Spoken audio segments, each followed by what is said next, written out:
नमस्ते, Radhe Radhe, hello everyone, welcome to our channel Bioverse the universe of biology. तो आज मैं आपके साथ डिस्कस करने वाली हूँ बीएससी फोर्थ सेमेस्टर का जो 2023 और 24 में एग्ज़ाम हुआ है। किसका? सिद्धार्थ यूनिवर्सिटी का। ठीक है, पेपर है जूलॉजी का आपका, gene technology and human welfare. ठीक है, ये पेपर आपका जो है ये आपका सिद्धार्थ यूनिवर्सिटी का हुआ है। तो अब मैं इसका पेपर आपके साथ डिस्कस करूंगी कि किस तरीके से क्वेश्चन पूछे गए हैं। जिन बच्चों के एग्ज़ाम हो चुके हैं वो अपना आंसर मिला सकते हैं, और जिनके आने वाले हैं, जो बच्चे एग्ज़ाम देंगे, उनको एक आइडिया लग जाएगा कि किस तरीके से पेपर पूछा जाता है। चलिए स्टार्ट करते हैं। तो इनके पेपर में 100 क्वेश्चन आए थे। ठीक है, 100 क्वेश्चन के 100 करने थे, जिसमें से अगर हम पहले क्वेश्चन की बात करें तो पहला क्वेश्चन पूछा गया है कि डीएनए वैक्सीन जो है वो क्या क्या चीज़ें इंड्यूस करता है। ठीक है, क्या विकसित कैसे होता है। ठीक है, तो इसमें ह्यूमोरल और सेल मेडिएटेड इम्यूनिटी दोनों पाई जाती है। ठीक है, आगे बढ़े अगर हम तो हम दूसरा क्वेश्चन में आपको मीन निकालना है। तो मीन का फॉर्मूला मैं आपको बहुत अच्छे से वीडियोस में बता चुकी हूँ। ये पेपर आप 6th सेम में जाएंगे तो भी सेम फार्मूला आपको पढ़ना रहेगा। तो सम ऑफ ऑब्जर्वेशन होता है सम ऑफ ऑब्जर्वेशन बटे नंबर ऑफ ऑब्जर्वेशन, मतलब इसको पूरा जोड़ के डिवाइडेड बाई ये 8 नंबर है, डिवाइडेड बाई 8 कर लीजिए। तो जोड़ने पे आपका 200 आएगा और डिवाइडेड बाई 8 कर दीजिए तो 25 आंसर आ जाएगा। इन्होंने आंसर सही लगाया जिनका भी पेपर है। इसमें आपको कैलकुलेट करना था मीडियम ऑब्जर्वेशन का। तो आप पहले नंबर गिन लीजिए, 1 2 3 4 5 6 7 7 नंबर है। तो मीडियन क्या होता है? मिडिल वैल्यू होती है। और अगर डेटा किस में है आपका ऑड नंबर में है, तो सबसे पहले आप क्या करेंगे, डेटा आपका ऑड नंबर है तो सबसे पहले आप इसको अरेंज कर लेंगे। मतलब सबसे पहले 75, then 95, उसके बाद उससे छोटा 100, 100 के बाद 110, 150 और 200। और इसको अरेंज करने के बाद जो बीच में आएगा, जैसे मान लीजिए 97 जो हो गया, ये पहला हो गया। ठीक है, और ये दूसरा हो गया। ठीक, ये तीसरा हो गया। ठीक, और ये आपका हो गया चौथा, और ये हो गया पांचवा, और ये हो गया छठवां। तो 1 2 3 4 5 6 7। ठीक है, तो ये आपका पहला, सॉरी ये पहला हुआ, ये दूसरा हो गया, ये तीसरा हो गया। ठीक है, और ये आपका फोर्थ हो गया। एक मिनट में अरेंज कर देती हूँ फिर से ताकि आपको पता चले कि क्या है। ठीक है, ये आपका हो गया पहला, ये हो गया दूसरा, और ये हो गया तीसरा, ये हो गया फोर्थ, ये हो गया आपका फिफ्थ, और ये हो गया आपका 6, और ये हो गया 7। तो इसमें बीच में क्या आ रहा है? इधर भी 3 नंबर रहे, इधर भी 3 नंबर रहे, तो बीच में आएगा 4 वाला। ठीक है, 4 वाला। तो चौथे नंबर पे आपको कौन सा आ रहा है? 110। तो इसका करेक्ट आंसर 110 हो जाएगा। पोजिशनल एवरेज बताने वाले, तो पोजीशन आपका मीन और मीडियन दोनों बताते हैं। मोड जो है फ्रीक्वेंसी बताता है कि कितनी बार कोई नंबर आया है। ठीक है, नेक्स्ट क्वेश्चन की अगर मैं बात करूं तो नेक्स्ट क्वेश्चन में आपका पूछा गया find the mean of the marks obtained by the student. तो इसमें मीन बताना है कि स्टूडेंट्स के द्वारा कितना, ये जो मार्क उनको नंबर मिले उसका मीन कितना होगा। तो इसको आप जोड़ के डिवाइड कर देना है, 30 आंसर आएगा। ठीक है, फिर वो इसमें मीजर ऑफ सेंट्रल टेंडेंसी कौन सा नहीं। तो मीजर ऑफ सेंट्रल टेंडेंसी मैंने 3 आपको पढ़ा है, mean median mode standard deviation, measure of central tendency नहीं है। 7th क्वेश्चन की बात करें तो पूछा जा रहा है कि इसमें से कौन सा जो है मीजर ऑफ वेरिएंस है। ठीक है, which of the following is a measure of variance. तो करेक्ट आंसर आपका हो जाएगा डी। ये मीजर ऑफ वेरिएंस बताते हैं, standard deviation, quartile deviation, range, सारे मीजर ऑफ स्टैंडर्ड बताते हैं। ठीक है, नेक्स्ट क्वेश्चन पूछा गया है कि following the measure of central tendency that uses all observation. सारे ऑब्जर्वेशन कौन यूज करता है? मीन यूज करता है। सबको जोड़ते हैं और उससे डिवाइड करते हैं। नेक्स्ट क्वेश्चन पूछा गया है which is the measure of the following measure is based on all observation of a series. तो सारे ऑब्जर्वेशन को कौन इसमें लेता है? तो करेक्ट आंसर हो जाएगा आपका मीन डेविएशन, क्योंकि मीन जो है वो सारे ऑब्जर्वेशन को लेता है, तो डेविएशन में भी हम सारे ऑब्जर्वेशन को लेंगे। इसमें से ये किसका फॉर्मूला है जिसमें आप हाईएस्ट वैल्यू सीरीज की, मान लीजिए कोई सीरीज है उसमें 20 हाईएस्ट वैल्यू है और उसमें से लोवेस्ट वैल्यू को घटाते हैं, मान लीजिए 7 लोवेस्ट वैल्यू है, तो उसको हम रेंज कहते हैं। जिसमें हाईएस्ट वैल्यू में से हम लोवेस्ट वैल्यू को घटाते हैं, that is called as range. आगे क्वेश्चन देखते हैं। 11th क्वेश्चन पूछा गया कि coefficient of variability is helpful in understanding. जो कॉफिशिएंट ऑफ वेरिएबिलिटी होता है वो किसके लिए हेल्पफुल होता है, किस चीज़ को समझने के लिए? तो करेक्ट आंसर हो जाएगा आपका स्टैंडर्ड डेविएशन, उन्होंने सही लगाया है। नेक्स्ट क्वेश्चन है कि जो sigma is equal to summation x1 mu का whole square divided by n, और ये अंडर रूट के अंदर, ये जो फॉर्मूला है वो किसका है? तो ये स्टैंडर्ड डेविएशन का फॉर्मूला है। नेक्स्ट क्वेश्चन पूछा गया कि मोड क्या है। तो मोस्ट फ्रीक्वेंट वैल्यू, सबसे ज़्यादा बार आने वाली, 2 4 6 2 2। सबसे ज़्यादा बार इसमें कौन आया है? 2 आया, तो मोस्ट फ्रीक्वेंट वैल्यू हो गई है। ठीक है, सॉरी स्टूडेंट्स, ये थोड़ा सा ग्लिच हो गया। आगे मूव करते हैं। विच नेक्स्ट क्वेश्चन पूछा गया है, which component is called the brain of computer. तो इसको बताने की जरूरत नहीं है, सीपीयू को, सेंट्रल प्रोसेसिंग यूनिट को ब्रेन ऑफ कंप्यूटर कहा जाता है। 15th क्वेश्चन पूछा गया, which of the following is the parameter test. इनमें से पैरामीटर टेस्ट कौन है, ठीक है। पैरामेट्रिक टेस्ट कौन सा है, तो 15 का आपका हो जाएगा डी। ये आपका जो ए और बी का स्क्वायर टेस्ट और स्टूडेंट टी टेस्ट है, ये दोनों क्या है, पैरामेट्रिक टी टेस्ट है। नेक्स्ट क्वेश्चन पूछा गया, which of the following statement is correct. इनमें से करेक्ट स्टेटमेंट क्या है, तो 16 का डी हो जाएगा, बोथ ए एंड सी। मतलब parametric test uses quantitative data, सही है, और parametric test uses mean value, ये भी बात सही है, ठीक है। नेक्स्ट क्वेश्चन की बात करें तो who proposed the T test. Student T test के बारे में आपने पढ़ा होगा, ये इसको किसने दिया था, तो क्वेश्चन का आंसर हो जाएगा WS गॉसेट ने इसको दिया था। मूव करें अगर हम आगे क्वेश्चन की तरफ, तो आगे के क्वेश्चन को अगर आप देखें तो 18 नंबर क्वेश्चन पूछा जा रहा है कि which of the following is not test of significance. इनमें से कौन सा टेस्ट ऑफ सिग्निफिकेंस नहीं है, तो वो आपका हो जाएगा range. Range is not a test of significance. ये जो है student test, chi square test, ये सब है। काई स्क्वायर टेस्ट जो है किस चीज़ का यूज़ करता है इनमें से, तो 19 का आपका हो जाएगा, ये नॉन पैरामेट्रिक टेस्ट है, ठीक है, पैरामेट्रिक नहीं होता इसमें। Next question, data collected from journals, magazines, report are known as. अब ये थोड़ा सा ट्रिकी क्वेश्चन था, इसको हम कहते हैं सेकेंडरी डेटा। प्राइमरी डेटा वो होता है जो किसी के द्वारा कलेक्ट किया जाता है खुद से। तो मान लीजिए कोई जो है कोई जर्नलिस्ट है, ठीक है, तो वो जो है अपना डेटा को कलेक्ट करेगा, फिर वो क्या होता है मैगजीन में, जर्नल में, न्यूज़पेपर में आता है। तो उस तरीके वो जो डेटा बाद में आया तो उसे हम क्या कहते हैं, सेकेंडरी डेटा कहते हैं। एक बार ऑब्जर्व किया गया, उसके बाद उसको लिखा गया, तो सेकेंडरी डेटा हो गया। Arrangement and presentation of a condensed data is called as. एक किसी डेटा का अरेंजमेंट और उसको प्रेजेंट करना क्या कहलाता है, ठीक है। तो करेक्ट आंसर आपका हो जाएगा फ्रीक्वेंसी डिस्ट्रीब्यूशन, ठीक है। फ्रीक्वेंसी डिस्ट्रीब्यूशन में आपने हिस्टोग्राम, बार डायग्राम, पाई डायग्राम सब पढ़ा होगा, उसी को कहते हैं। नेक्स्ट क्वेश्चन है, data obtain bye investigator from personal experiment study. तो इन्वेस्टिगेटर के द्वारा, मैंने अपने नोट्स में आपको बताया है, जो ऑब्टेन किया जाता है डेटा, उसे प्राइमरी डेटा कहते हैं, ठीक है। नेक्स्ट क्वेश्चन है, graphic representation of continuous quantitative data as a vertical bars of the different size is known as. Graphical representation करते हैं हम वर्टिकल बार के बेस में, तो हम उसे क्या कहते हैं, हिस्टोग्राम कहते हैं। आगे मूव करेंगे तो नेक्स्ट क्वेश्चन आपका पूछा जा रहा है कि percentage frequency distribution is represented by. जो परसेंटेज फ्रीक्वेंसी डिस्ट्रीब्यूशन होता है वो किसके द्वारा रिप्रेजेंट किया जाता है, तो आपका हो जाएगा बी, पाई डायग्राम के द्वारा। परसेंटेज वाला आप देखते हैं मोस्टली इस तरीके से रिप्रेजेंटेशन होता है, तो वो इस तरीके से रिप्रेजेंट होता है। नेक्स्ट क्वेश्चन है, testing a statical hypothesis to describe whether it accept or reject. तो उस हाइपोथेसिस को हम क्या कहते हैं, उस हाइपोथेसिस को हम कहते हैं नल हाइपोथेसिस, ठीक है। नल हाइपोथेसिस के बिना आप स्टूडेंट टी टेस्ट और काई स्क्वायर टी टेस्ट ले कर ही नहीं पाएंगे। नेक्स्ट क्वेश्चन पूछा गया है, student T test is applied only on. Student T test इनमें से किस पे अप्लाई होता है, तो 26 का करेक्ट आंसर हो जाएगा बी, स्मॉल पॉपुलेशन के लिए हम स्टूडेंट टी टेस्ट करते हैं। नेक्स्ट क्वेश्चन है 27 का, number of items in the series -1, ये किसका फॉर्मूला है, ठीक है। तो 27 का करेक्ट आंसर हो जाएगा बी, डिग्री ऑफ फ्रीडम का ये फॉर्मूला है, जिसमें से नंबर ऑफ आइटम में से हम -1 को घटा के डिग्री ऑफ फ्रीडम निकालते हैं, ठीक है। रेशियो बिटवीन, नेक्स्ट क्वेश्चन है, ratio between experimental and observed result is presented by. जो रेशियो है एक्सपेरिमेंटल और ऑब्जर्व्ड रिजल्ट का, उसको हम कैसे प्रेजेंट करते हैं, तो करेक्ट आंसर हो जाएगा बी, काई स्क्वायर वैल्यू के द्वारा। What is the primary function of CPU in a computer. तो CPU का प्राइमरी फंक्शन क्या है किसी कंप्यूटर में, करेक्ट आंसर हो जाएगा executive instruction and process of data. Data का निर्देश देना और उसे संशोधित करना, ठीक है।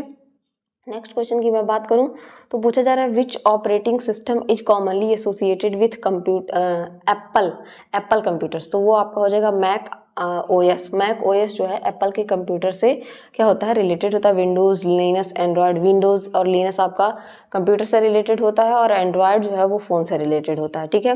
Which component of the computer system facilitates communication to computer from external devices. वो कौन सा चीज़ है जो कम्युनिकेशन में हेल्प करता है कंप्यूटर में, तो करेक्ट आंसर हो जाएगा CPU, central processing unit. Which of the following is not a common input device. इनमें से इनपुट डिवाइस कौन सा नहीं है, तो स्कैनर, बाकी सारे इनपुट डिवाइस है, ठीक है। 32 का डी हो जाएगा, scanner is not a input device, ठीक है। बाकी कीबोर्ड, प्रिंटर, माउस, ये सब क्या है, इनपुट डिवाइस है, ठीक। नेक्स्ट क्वेश्चन की मैं बात करूं नेक्स्ट क्वेश्चन है कि which of the following is not commonly use as a search engine, इनमें से कौन सा जो है सर्च इंजन की तरह यूज नहीं किया जाता है। तो Twitter is a not a search engine, ये एक सर्च इंजन है, एक एप्लीकेशन है। गूगल, बिंग, याहू, ये सारे सर्च इंजन हैं, ठीक है। वर्ड WW स्टैंड किसके लिए करता है, वर्ल्ड वाइड वेब, ये तो आपने बचपन से ही पढ़ रखा है, ठीक है।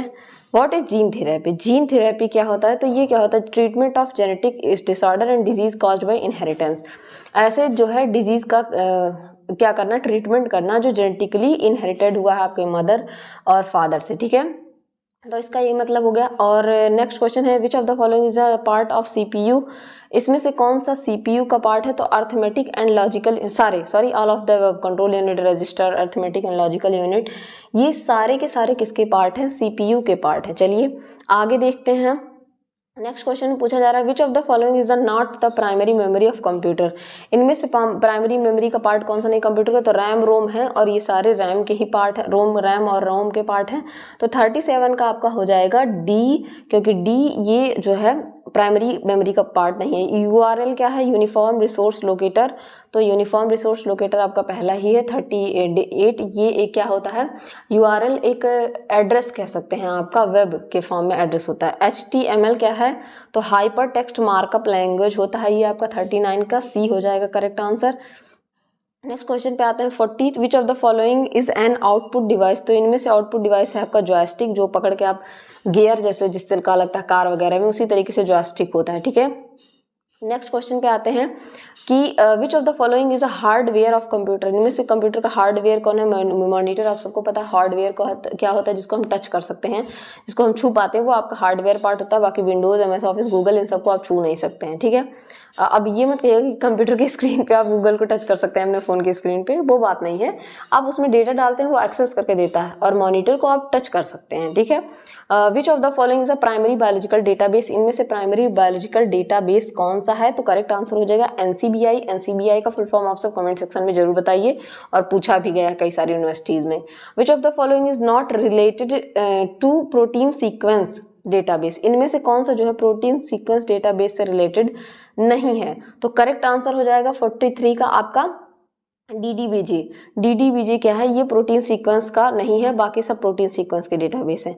KEGG क्या है, तो ये एक प्रकार का प्रोटीन सीक्वेंस डेटाबेस है, ठीक है। मूव करते हैं नेक्स्ट क्वेश्चन की तरफ। तो नेक्स्ट क्वेश्चन है आपका which for database is used to download the structure of protein, इनमें से कौन सा डेटाबेस जो है प्रोटीन के स्ट्रक्चर को डाउनलोड करने के लिए यूज करते हैं, तो करेक्ट आंसर आपका हो जाएगा, ये सारी बातें आपको पढ़ाई गई हैं, आपके प्लेलिस्ट में प्रोवाइडेड हैं, आप चाहें तो देख सकते हैं।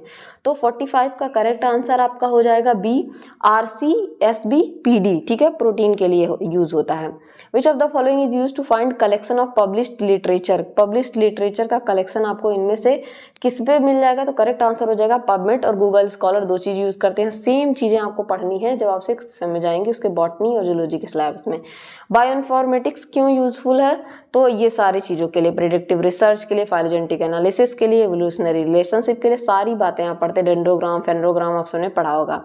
Pair wise sequence alignment method is, तो pairwise sequence alignment method क्या है, बोथ A एंड B, केवल एक सीक्वेंस को भी आप कंपेयर कर सकते हैं, मल्टीपल सीक्वेंस को भी आप कंपेयर कर सकते हैं। विच of the following is in multiple method alignment, वो हो जाएगा आपका क्लस्टल W या क्लस्टल ओमेगा के नाम से इसको जानते हैं, ठीक है। 50 का है which term is related to phylogenetic studies, तो सारे आपके डेंडोग्राम, क्रोनोग्राम और क्लैडोग्राम सब फाइलोजेनेटिक स्टडीज से रिलेटेड हैं। बिबिलियोग्राफिक डेटाबेस इंक्लूड, तो बिबिलियोग्राफिक डेटाबेस क्या क्या चीजें इंक्लूड करता है, सारे PubMed, Google Scholar, Web of Science and ResearchGate, Scopus and Medline, ये सारे बिबिलियोग्राफी के बारे में बताते हैं। 52 कह रहे विच of the following is the sequence alignment tool, इनमें से सीक्वेंस अलाइनमेंट टूल कौन सा है, तो 52 का D हो जाएगा सारा। ब्लास्ट भी है सिंगल के लिए, क्लस्टल ओमेगा मल्टीपल के लिए, टी कॉफी भी है, सारे के सारे। NCBI is operated by which country, तो ये आपका USA इसको ऑपरेट करता है। Which is not the full correct full form of the following, तो इसमें से आपको लग रहा होगा ब्लास्ट, लेकिन ब्लास्ट नहीं, यहाँ पे EMBL होगा। ब्लास्ट में बेसिक लोकल अलाइनमेंट सीक्वेंस नहीं दिया है, टूल है, बाकी सब NCBI फुल फॉर्म सही, DDBJ भी सही है, लेकिन यहाँ पे EMBL इंग्लैंड नहीं होगा, यूरोपियन होगा, ठीक है। नेक्स्ट क्वेश्चन पूछा which technique is used for paternity confirmation in legal problems, मतलब बच्चा है कोई, कभी देखते हैं आप अक्सर करके मूवीज के जो हीरो हीरोइंस होते हैं उनके ऊपर एलिगेशन लग जाते हैं कि मैं इनका बेटा हूँ, मैं इनकी बेटी हूँ, तो उसके लिए डीएनए फिंगरप्रिंटिंग कराई जाती है। ठीक है, करेक्ट आंसर हो जाएगा डीएनए फिंगरप्रिंटिंग 55 का C. DNA diagnostic is used for, DNA का डायग्नोसिस जो करते हैं वो किस चीज के लिए हम यूज करते हैं, तो करेक्ट आंसर हो जाएगा म्यूटेशन एनालिसिस के लिए। व्हाट इज जीनोटाइपिंग, तो जीनोटाइपिंग क्या है, तो 57 का आपका करेक्ट आंसर हो जाएगा B. Identification of specific polymorphism in DNA, जिसको कि हम SNTP के नाम से भी जानते हैं, इस स्पेसिफिक पॉलीमॉर्फिक पार्ट का हम सीक्वेंस एनालिसिस करते हैं। Which of the following technique is not used in DNA diagnosis, कौन सा टेक्निक डीएनए डायग्नोसिस में नहीं यूज किया जाता है, तो आपका करेक्ट आंसर हो जाएगा क्रोमेटोग्राफी, बाकी सारा चीजें यूज होती हैं। नेक्स्ट क्वेश्चन की मैं बात करूं तो आपका 59 पूछा गया है, तो इसमें पूछा गया है 59 study of role of genome in drug response is called. ठीक है, तो रोल जो है ड्रग का, दवा का रिस्पॉन्स क्या है जीनोम में, उसकी स्टडी को हम क्या कहते हैं, तो करेक्ट आंसर हो जाएगा फार्माकोजीनोमिक्स कहते हैं। Which is the commonly known as metabolizing enzyme used as a pharmacogenetic markers, इनमें से कौन सा ऐसा एंजाइम है जो फार्माकोजेनेटिक मार्कर की तरह यूज हो जाता है, तो करेक्ट आंसर होगा cytochrome P450। Which of the following method is hybridization method in DNA diagnostic, कौन सा हाइब्रिडाइजेशन मेथड है डीएनए डायग्नोस्टिक में, वो आपका है PCR। Heteroduplex analysis is performed for, heteroduplex analysis perform होता है किसके लिए, तो करेक्ट आंसर हो जाएगा detection of point mutation in DNA. ठीक है, इसके लिए इसका परफॉर्मेंस किया जाता है। नेक्स्ट क्वेश्चन की मैं बात करूं तो karyotyping is the process of, karyotyping किस चीज का प्रोसेस है, तो करेक्ट आंसर हो गया pairing and ordering all chromosomes of an organism. Karyotype आपने पढ़ा होगा, तो इसमें पेयर करते हैं क्रोमोसोम को ऑर्डर में। ठीक है, 64 कहता है विच technique is used in DNA finger protein processor, तो ये सबसे आसान था, साउदर्न ब्लॉटिंग का यूज होता है, सदर्न ब्लॉटिंग का। 65 which of the following is not a method of enzyme immobilisation, इसमें से कौन सा एंजाइम इमोबिलाइजेशन का पार्ट नहीं है, तो वो आपका प्रेसिपिटेशन हो जाएगा, बाकी तीनों जो है एंजाइम इमोबिलाइजेशन में यूज किए जाते हैं।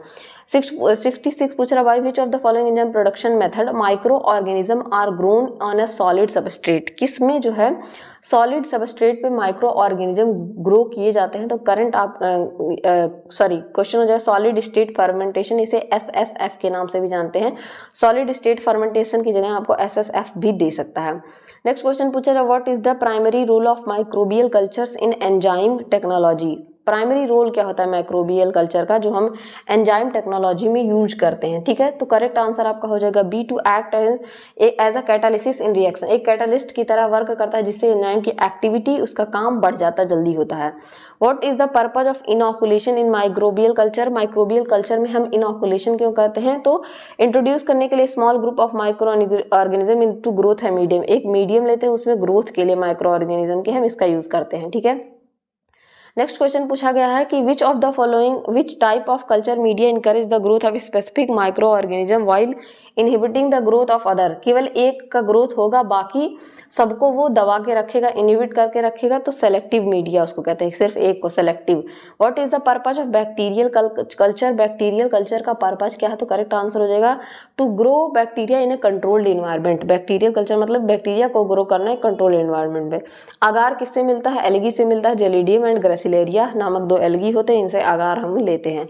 73 पूछ रहा है कि during which phase of bacterial growth curve does exponential growth occur, exponential growth और लॉजिस्टिक ग्रोथ कर्व ये दो पार्ट होते हैं जिनमें हम किसी भी चीज़ के ग्रोथ को मापते हैं। ठीक है, जब आप जाएंगे BSc 6th सेमेस्टर में तो वहाँ पे आपको इससे भरपूर क्वेश्चन मिलेंगे, आप पढ़ेंगे पॉपुलेशन से रिलेटेड चीज़ों में। ठीक है, तो 73 का करेक्ट आंसर आपका हो जाएगा बी, लॉग फेज मिलता है। ठीक है, which micro organism are commonly used in microbial fermentation for enzyme production. ठीक है, तो कौन से ऑर्गेनिज्म का यूज किया जाता है, तो 74 का आपका करेक्ट आंसर हो जाएगा C, fungi and bacteria not algae. ठीक है, in which method are enzyme attach to solid support matrix for continuous production, कि सॉलिड सपोर्ट प्रोडक्शन मतलब सपोर्ट किसको प्रोवाइड किया जाता है जब माइक्रोबियल प्रोडक्शन किया जाता है, तो करेक्ट आंसर आपका हो जाएगा 75 का इसमें क्या कहते हैं एनिमल सेल कल्चर में, एनिमल सेल कल्चर में इसका यूज किया जाता है। What is the advantage of the encapsulation of the enzyme, enzyme का इनकैप्सुलेशन क्यों करते हैं, तो ऑल ऑफ द अबव हो जाएगा, ये सब कुछ प्रोवाइड करता है आपका स्टेबिलिटी और improvement function, ease of handling, सब कुछ प्रोवाइड करता है अगर हम उसको कर देते हैं। Nucleus enzyme can cleave which type of linkage, तो फॉस्फोडाइएस्टर बॉन्ड डीएनए में पाया जाता है और डी न्यूक्लियस उसी पे वर्क करता है। 78 की बात करें, which of the following enzyme is used to join the DNA fragment, कौन सा यूज करते हैं, तो लाइगेज, ये तो बहुत सिंपल सी बात है। Alkaline phosphatase enzyme are used for, alkaline phosphatase enzyme किस लिए यूज करते हैं, तो इसका करेक्ट आंसर आपका हो जाएगा B, removal of phosphatase. Phosphatase जहां आ जाए वहां रिमूवल की बात की जाती है, टेज रिमूवल, और फॉस्फेट की बात की जा रही है तो रिमूवल किसका हो रहा है, फॉस्फेट का रिमूवल होगा। Next question, which of the following is a thermostable enzyme, तो आप सबने टैक आइसोपॉलीमरेज के बारे में पढ़ा होगा जब आपने रिकॉम्बिनेंट डीएनए टेक्नोलॉजी आप पढ़ रहे थे, तो टैक डीएनए पॉलीमरेज जो है कैसा होता है, थर्मोस्टेबल होता है। Reverse transcriptase uses the following as a template, reverse transcriptase जो होता है जिसको सेंट्रल डोगमा कहते हैं, उसमें आप टेम्पलेट की तरह किसको यूज करते हैं, तो डीएनए को एज अ टेम्पलेट यूज किया जाता है। What is the correct for restriction enzyme, तो इसका रेस्ट्रिक्शन एंजाइम होता है और कट करता है रिकॉग्निशन साइट पे, तो बोथ ए एंड बी सही हो जाएगा। नेक्स्ट क्वेश्चन पूछा गया, cloning vector must contain which of the following characteristic, तो एबिलिटी होती है रेप्लिकेट करने की, यूनिक रेस्ट्रिक्शन साइट होता है, जेनेटिक मार्कर होते हैं, तो करेक्ट आंसर हो जाएगा 83 का आपका डी करेक्ट आंसर हो जाएगा। Which of the following is not used as a cloning vector, तो मेमेलियन सेल का नहीं, बाकी तीनों को हम क्लोनिंग वेक्टर की तरह यूज करते हैं। विच of the following is not a gene transfer technique, इनमें से कौन सा जीन ट्रांसफर टेक्निक नहीं है, तो एडिबल ड्रग, बाकी माइक्रो इंजेक्शन, लिपोसक्शन और बायोलिस्टिक गन, ये सारे के सारे कैसे यूज किए जाते हैं, एज अ ट्रांसफर टेक्निक की तरह यूज किए जाते हैं, ठीक है।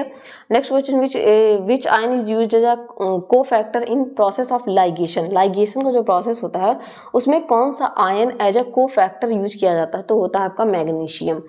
पीबीआर वेक्टर जो है उसको किसने दिया डेवलप किया था, तो नाम से ये BR Bolivar and Rodriguez, BR, ठीक है। Recombinant DNA technology set of technique that enable the DNA from different source to be, क्या किया जाता है इसमें, तो आइडेंटिफाई किया जाता है, आइसोलेट किया जाता है, उसके बाद रिकम्बाइन किया जाता है, तो ये हो जाएगा all of the above. A technique used for correcting defective genes in, gene therapy का यूज करते हैं हम, करेक्ट करते हैं डिफेक्टिव जीन को। कॉस्मिड और हाइब्रिड ऑफ, तो ये आपका हाइब्रिड होता है किसका, लैम्डा फाज का और प्लाज्मिड का, तो इसी वजह से हम इसको क्या कहते हैं, कॉस्मिड के नाम से जानते हैं। Spirulina is obtain from, spirulina एक काइंड ऑफ एल्गी है जो इसमें बहुत ज़्यादा हाई लेवल ऑफ प्रोटीन पाया जाता है। Single cell protein is extracted from, तो सिंगल सेल प्रोटीन जो है सबसे एल्गी ईस्ट फंजाई से एक्सट्रैक्ट किया जाता है। Restrictional fragment length polymorphism which type of molecular marker, तो ये किस टाइप का मार्कर होता है, तो आपका हो जाएगा कोडोमिनेंट मार्कर होता है। आगे के क्वेश्चन हम देखेंगे। 94 कह रहा है which is not a classical live stock improvement method, इसमें से कौन सा क्लासिकल लाइव स्टॉक मेथड नहीं है, तो जीनोम एडिटिंग, ये हाई लेवल का है। Multiple ovulation embryo transfer technique is used for, ये जो है इसका यूज किस लिए करते हैं, तो हर्ड मवेशी के इम्प्रूवमेंट के लिए हम मल्टीपल ओव्यूलेशन एम्ब्रियो का यूज करते हैं, क्रॉप के लिए नहीं, बोथ ए एंड बी भी नहीं होगा। हर्ड इम्प्रूवमेंट जिससे कि हम मवेशी कहते हैं, जिसमें गाय भैंस आपकी आती हैं, ठीक है। Identification and analysis of marker for matrix assisted breeding is done by, तो मैट्रिक्स मार्क असिस्टेड ब्रीडिंग के लिए कौन सा एनालिसिस मार्कर हम यूज करते हैं, तो करेक्ट आंसर आपका हो जाएगा RFLP का। आप सब मुझे कमेंट सेक्शन में RFLP का फुल फॉर्म बताएंगे। विच method is use based on PCR amplification, तो PCR के एम्प्लीफिकेशन पे कौन सा मेथड बेस्ड होता है, करेक्ट आंसर हो जाएगा RAPD। PCR का भी फुल फॉर्म आप बताएंगे मुझे कमेंट सेक्शन में।